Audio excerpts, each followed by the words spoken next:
så er René ved at trække en tun ind. Jeg tror, det er nummer 23, vi er fanget i dag. Et helt utroligt tunfiskeri her syd for Phuket.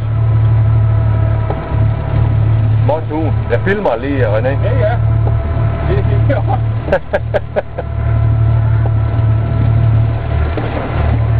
Det er helt vildt det her.